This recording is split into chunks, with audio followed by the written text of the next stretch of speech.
Recuperamos el taller de psicología con Alfredo García Gárate y Guillermo Blázquez, a quien hoy unimos a María y Laura Lara para hablar de feminismo, del papel de la mujer a lo largo de la historia y en el presente. Bienvenidos, gracias por acudir a la llamada. Un placer estar de nuevo. Bueno, empezamos, por ejemplo, por ¿cuándo diríais que comienza la mujer a ser autoconsciente? Es decir, a pensar que por el hecho de ser mujer no podía hacer determinadas cosas que quiere hacer. Pensemos que en el siglo VII a.C., en el mundo griego, hubo una mujer, Safo de Lesbos, que fue poetisa, que tuvo su propia escuela con discípulas y que de ella diría Platón que era la 10ª musa. No en vano había compuesto un himno a Afrodita. Y si venimos ya hacia la península ibérica, también vemos en el arte ibero mujeres como la dama del Cerro de los Santos, la dama de Elche, la dama de Baza, que eran líderes de sus pueblos. ¿Y de cuántas mujeres diríais que hay constancia que hayan descubierto eso mismo, pero que no han podido desarrollarse porque la sociedad patriarcal o lo que sea, en fin, la razón que sea, se lo ha impedido? Pues hay más de las que podemos creer. Hipatia de Alejandría, la científica que murió a manos del fanatismo religioso. Y ahora estoy precisamente, y doy esta primicia a la aventura del saber, escribiendo la novela sobre Christine de Pisan, la primera escritora profesional que pudo vivir en el siglo XV gracias a sus libros, y era coetánea de Juana de Arco, que además lideró las tropas de Francia en la Guerra de los 100 años para expulsar a los ingleses, aunque luego la acabaron echando a la hoguera por bruja. Y si viajamos al siglo XVIII, a esa centuria de las luces, privilegiada de la ilustración en el arte de la conversación, vemos el personaje de Olympia de Gouges.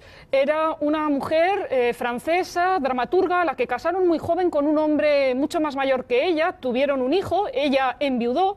Dijo que el matrimonio era la tumba de la confianza y a partir de ese momento fue muy conocida, pero también muy criticada por la corte de Versalles y por la aristocracia, porque representó sobre las tablas una obra donde criticaba la esclavitud en América, y la mayor parte de los nobles de Francia estaban, siendo financiados a través de la trata esclavista. Así que estuvo en la prisión de la Bastilla antes de la Revolución Francesa, y Olympia de Gouges, cuando se produce esa declaración de derechos del hombre y del ciudadano en 1789, ella en 2 años prepara 17 artículos paralelos, la Declaración de Derechos de la Mujer y de la Ciudadana, donde hay unos deberes para todas y también la necesidad de la libertad. Decía Olympia, si las mujeres tenemos que subir solas al cadalso, ¿por qué no podemos hablar solas en una tribuna? La condenaron a la guillotina precisamente por advertir del terror de Robespierre. Y la cosa no se quedó ahí. En 1989 muchas personas recogieron firmas en Francia para que se pusiera su nombre en el Panteón, y la República Francesa, presidida por Jacques Chirac, no lo vio bien, descartó el proyecto, aunque hoy tiene su nombre Olympia en el Teatro Municipal de su pueblo. Y bueno, y dentro de un tiempo que vamos a hablar sobre las pintoras del Prado, hay más de 3 decenas, ¿no?, de pintoras que no se conocen del todo.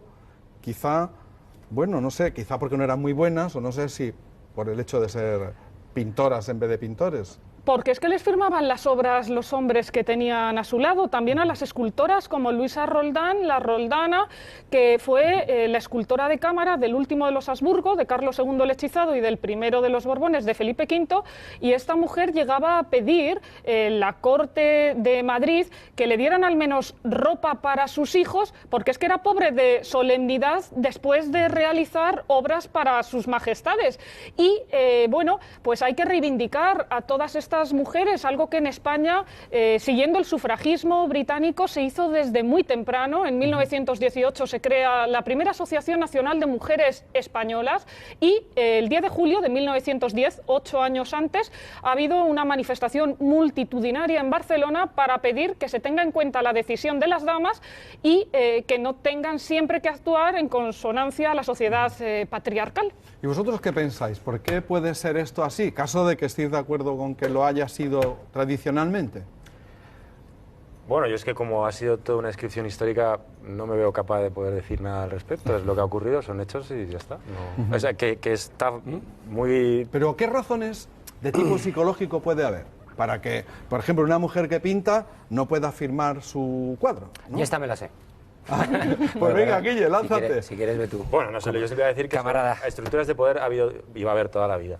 Las estructuras de poder se cimentan en todo aquello que te pueda dar el poder, ya sea el dinero, en un momento dado pues una discriminación social, un estatus o incluso el sexo, el amor, el cariño. Todo eso también se puede convertir, la enfermedad, en un instrumento de poder. Cuando haya una persona que no quiere ceder el poder, pues va a utilizar cualquiera de esas herramientas. En ese momento, desacreditar diciendo que eras mujer era lo que me valía, pues guay. Tú imagínate si no lo... Ya, pero vamos a ver. Un segundo y termino. Cuando los Guille, peregrinos... Alfredo, quiero decir, se culpaba un a las señor brujas. que la mujer pinta. Te voy a tener que decir el del este. Déjame un momento, Salva, que si no, no, que se me queda descolgado. Venga. Las propias mujeres han hecho esto también, no solo hombres. En la época de los peregrinos a Estados Unidos, ¿cuántas mujeres han criticado a otras mujeres de ser mujeres para poder conseguir lo que ellas querían? Claro, pero eso yo creo que es mujeres... A ver, quiero decir, las bajas prácticas, ¿no? La manera mala de relacionarte, eso no entiende de géneros, ¿no? A ver, yo creo que por un lado, todo empezó hace 200.000 años, cuando para sobrevivir el atributo más necesario era la fuerza bruta. Eso yo creo, es muy simplista por mi parte, lo reconozco, pero creo que eso tuvo algo que ver. Y luego, los hombres, los tíos, vaya por delante, que yo no me arrepiento ni mucho menos, ni tengo culpa por ser hombre, pero sí creo que vivimos en una sociedad machista, creo que, y esto lo decía Freud, redomado machista, no los haya, que decía que las mujeres han respondido a los deseos de los hombres y ahí se ha construido esa representación y hemos ubicado en ellas nuestros miedos, nuestras preguntas, nuestros deseos y las hemos convertido en diosas, en brujas, en madres dadoras de vida, en la parca. La misma muerte también es femenina, ¿no? Entonces un montón de cosas que no teníamos narices a hacer, pero queríamos, nos moríamos de ganas de hacerlo y nos moríamos de ganas de comernos esa fruta y nos moríamos de ganas de ir más allá en el mar. Entonces pues te inventabas a Eva y te inventabas a Caribdis porque está muy mal viajar, porque está muy mal acceder a ese conocimiento. Creo, simplificándolo mucho, con millones de matices, por Dios, que os hemos pasado el marrón de cosas que realmente queríamos hacer nosotros y no nos hemos atrevido o también se ha dado así. Hay que matizar mucho mis palabras, entiendo. Y en la actualidad tú dirías, pero, Guille, que mucho. Estamos... Hay una parte que te la podría... Estamos a la altura de los acontecimientos, quiero decir, de que la mujer esté ocupando el papel que está ocupando poco a poco en la sociedad, que todavía le queda mucho para ser igualitario, pero que va a aparecer en el camino ese. Creo que evidentemente por recorrer queda, en fin... Ha muerto otra mujer más en estos días, ¿verdad? Bien. ¿Qué más? Te vas a, por ejemplo, a las cifras de desempleo, 19% mujeres, 15% hombres. ¿Dónde hay más paridad? ¿Vale? Por ejemplo, en España no estamos mal de paridad en lo que se refiere a, por supuesto, los salarios de funcionarios, ¿vale? Lo que son los sueldos oficiales, dentro de lo que causa la paridad. Ahora, si ascendemos, ¿no? Como suele pasar, por ejemplo, el Consejo General del Poder Judicial, hay más mujeres abogados, hay más fiscales, hay menos mujeres que ocupen altos cargos ahí, ¿no? Esto se repite mucho. Si te vas al IBEX 35, las grandes fortunas, la única, si la más reseñable, mujer, Patricia Botín. Resto mujeres. Las grandes fortunas, los grandes salarios que llevan a cabo los que más tienen grandes salarios, el 10% son hombres, el 5% mujeres. En fin, podría estar así más. Y Guillermo, en esto también, por ejemplo, en el sector sanitario, en España, dos terceras partes de los profesionales clínicos son mujeres. Sin embargo, solo 1 de cada 5 escuelas o colegios profesionales está presidido por una mujer.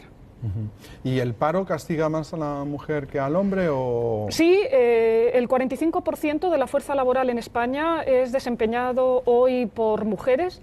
También en cuanto a esa asignatura pendiente de todas las agendas públicas, que es la conciliación de la vida laboral y familiar, vemos que el 70% de las jornadas parciales son desarrolladas por mujeres y en el paro, más o menos en torno al 18-19% para las mujeres y el 15% 15% para los hombres. Pero si pensamos en las personas que cobran ya una pensión de jubilación, también hay una brecha salarial o de pensión entre la pensión media de las mujeres en España, que es unos 727 euros, y 1.150 euros para los jubilados varones. En los ayuntamientos hay un 20% de alcaldesas y en los puestos públicos de 70.000, solo 25.000 los desempeñan mujeres.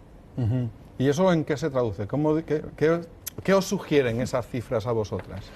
Que está muy bien lo de las cuotas y los porcentajes para conseguir una igualdad, pero ahí por el camino se puede quedar también el mérito.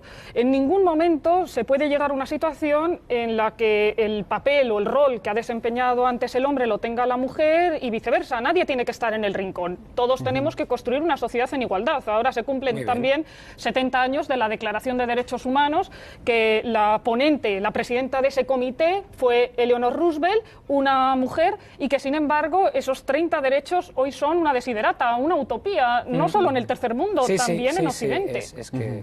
O sea, nos quedamos con esta conclusión, Guille. Yo creo que la lucha por que la mujer... El feminismo es acceder a una serie de derechos y de deberes. El sufragismo es que también tenéis derecho a votar. Votar es un deber, no solo un derecho, ¿no?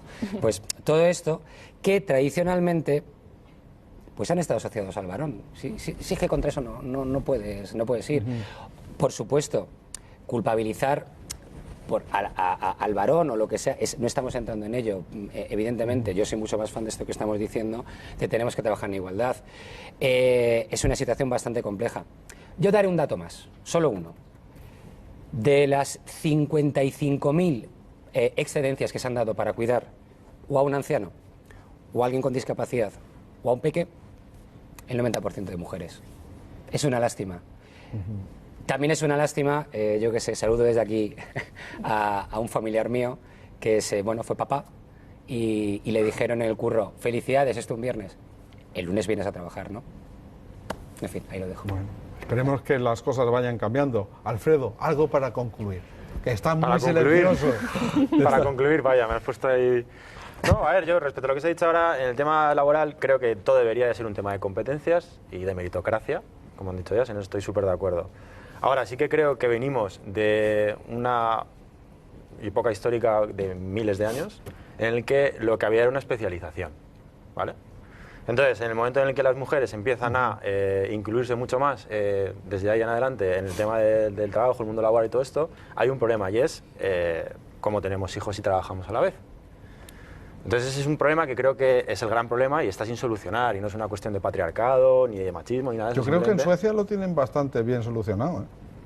Pues si el gobierno... Bueno, yo hablo de España, por supuesto. Sí. Ya si nos podemos hablar del mundo, es verdad que la cosa puede cambiar. Pero en España, desde luego que creo que es un problema que está sin solucionar. Entonces hasta que una persona tenga que decidir, porque esto es así, y es verdad que ahí sí que puede haber un tema de machismo, que es lo que ha dicho Willy, está mejor visto que una mujer se coja la baja que un hombre. Y no tiene por qué ser una cuestión de preferencias. Yo he conocido mujeres que no se quieren coger la baja y lo hacen, porque es lo que hay, y también conozco hombres que se quieren coger la baja o quieren pasar más tiempo con sus hijos, no quieren estar trabajando tanto en ese sentido y no pueden hacerlo, o no está tan bien visto. Entonces creo que el problema es ese, en el momento en el que demos coberturas o soluciones a que se pueda trabajar y tener hijos, creo que esa desigualdad irá haciéndose cada vez más pequeña. Yo creo que sí. Bueno, nos quedamos con eso que es esperanzador. Vale. Muchísimas gracias a todos, de verdad. Gracias a ti, Salva. Seguimos.